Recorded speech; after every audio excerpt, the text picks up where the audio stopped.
এখানে 3টি প্রশ্ন থাকবে এবং প্রশ্নগুলোর উত্তর কমেন্টসে দিতে হবে।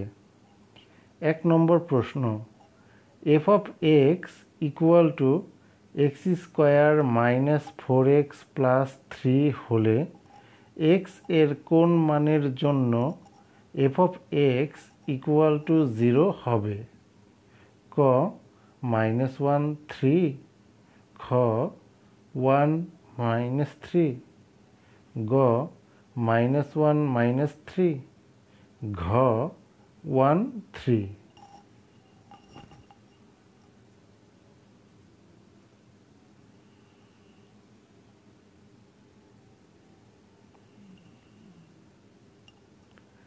দুই নম্বর প্রশ্ন, ইউ সেটের উপসেট সংখ্যা 64 হলে ইউ এর সদস্য সংখ্যা কত?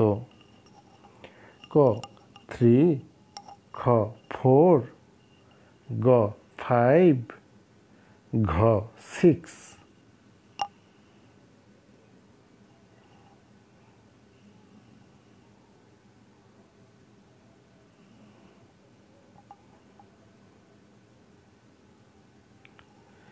3 নম্বর প্রশ্ন, সেট ডি হতে সেট বি এর একটি সম্পর্ক আর হলে নিচের কোনটি সঠিক?